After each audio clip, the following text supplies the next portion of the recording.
तो चलिए ओडिशा के घने जंगलों में छिपे एक परिवार की इस खौफनाक कहानी को गहराई से समझते हैं।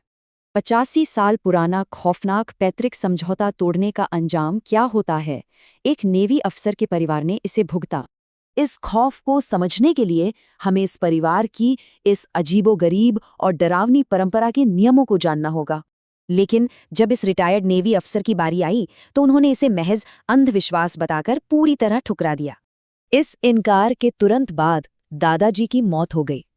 अंतिम संस्कार के लिए 17 रिश्तेदार इस सुनसान गांव पहुंचे। शोक की एक अजीब रस्म देखिए। दादी ने अपने सोने के झुमके सीधे दादाजी के मुंह के अंदर रख दिए। 13वें दिन जैसे ही सबने वापस जाने की सोची, हालात बहुत ही भयानक तरीके से बिगड़ने लगे।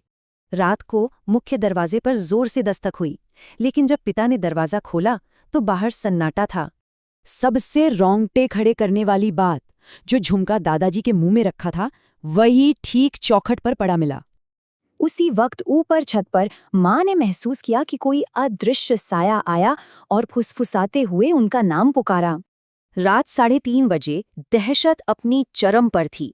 एक काली परछाई ने सोते हुए दादी का गला घोंट दिया। जब पुजारी को बुलाया गया तो उसने बताया कि घर पंचुका नाम के एक बेहद अशुभ समय में फंसा है।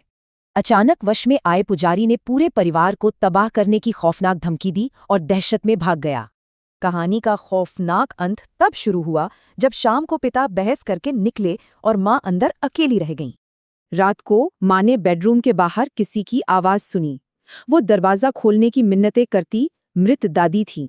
दरवाजे की दस्तक रुकने के महज 15 मिनट बाद खबर आई कि पिता नदी में डूब चुके हैं। अब यहाँ सबसे बड़ा सवाल ये है कि आखिर वो अनजान शक्ति इसी परिवार के पीछे क्यों पड़ी थी। एक बड़े पुजारी ने बताया कि पूर्वजों ने ब्रह्म राक्षस नाम की एक बेहद खौफनाक शक्ति से समझौता किया था।